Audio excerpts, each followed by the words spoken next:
เราบริการลูกค้าทุกคนเท่าเทียมกันนะไม่ได้ได้ยังไงฮะรู้ไหมว่าพี่เป็นใคร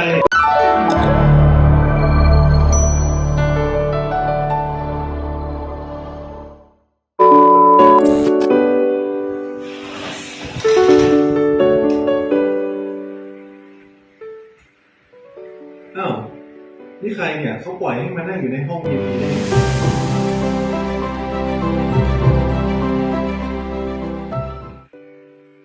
อ้าวพนักงานอยู่ไหนเนี่ยฮะเฮ้ยเร็วรีบมาเคลียร์สิพูดไม่รู้เรื่องไงเนี่ยพี่ไปถามเขาเรื่องมันดีกว่าเดี๋ยวนี้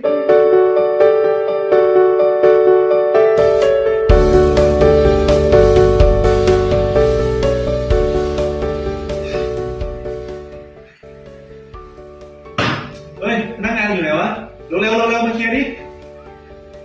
มาแล้วค่ะลูกค้ารับอะไรดีคะเรานี่เป็นพนักงานยังไงเนี่ยฮะปล่อยให้แรงงานขี้กากแบบนี้เข้ามาอยู่ในห้อง VIP ได้ยังไงคิดว่าเดี๋ยวเรารีบไปเคลียร์ไปจัดการแล้วก็ไล่มันออกจากร้านเร็วๆเลยนะด่วนเลยนะไม่ได้ค่ะลูกค้าร้านของเราบริการลูกค้าทุกคนเท่าเทียมกันนะคะไม่ได้ได้ยังไงฮะรู้ไหมว่าพี่เป็นใครเนี่ยน้องรีบไปจัดการด่วนๆเลยเอาไอ้ขี้กากที่ออกไปเร็วๆเลยพี่อยากอยู่กันกับแฟนพี่2 คนแบบไพรเวทน้องใจเย็นๆพี่อย่างนี้ต้องเลยจะให้พี่เย็นได้ยังไงน้องไปจัดการด่วนเอามันออกไปเดี๋ยวนี้เลยไม่ได้ค่ะทำแบบนั้นไม่ได้จริงๆค่ะเพราะว่าอะไร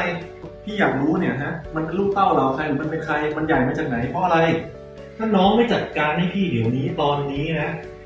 ไม่เอามันออกไปตอนนี้นะพี่จะโทรบอกเจ้าของร้านหรือไม่น้องก็ไปเรียกเจ้าของร้านนะพี่จะบอกให้เขาไล่น้องออกตอนนี้เลย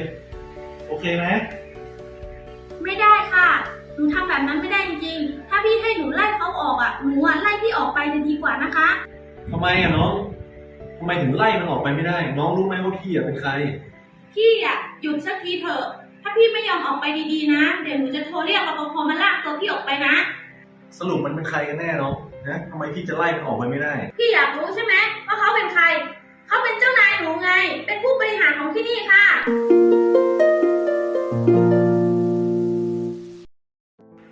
พี่จะออกไปดีๆหรือจะให้หนูเรียกรปภน้องแอนพี่มีสายเข้าเดี๋ยวพี่มานะเดี๋ยวพี่ไปก่อนนะ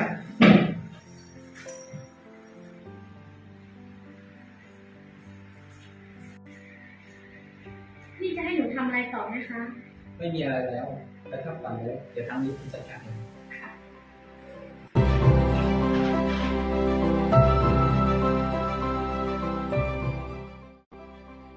เข้าที่นั่งก่อน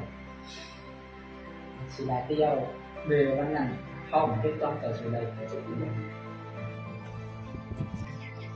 กำก่อนคลิกก่อนสุดาออกการที่เราจะปั่นเข้าเที่ยวค่ะ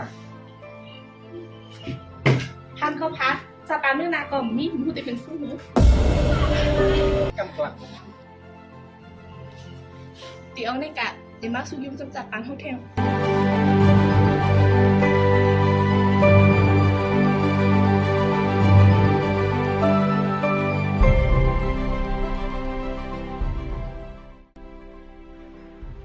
เมื่อเร็วคาโลจงมีแฟนปันน้องอยู่ค่ะ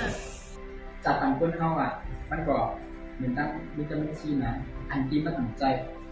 มันติดใจใครลองอ่านดีที่เนื้อตัวเขาหน่อยออกจากตัวเท่ากันก็จะมันอย่าลืมไปถึงตัวเก่าๆเลยนะ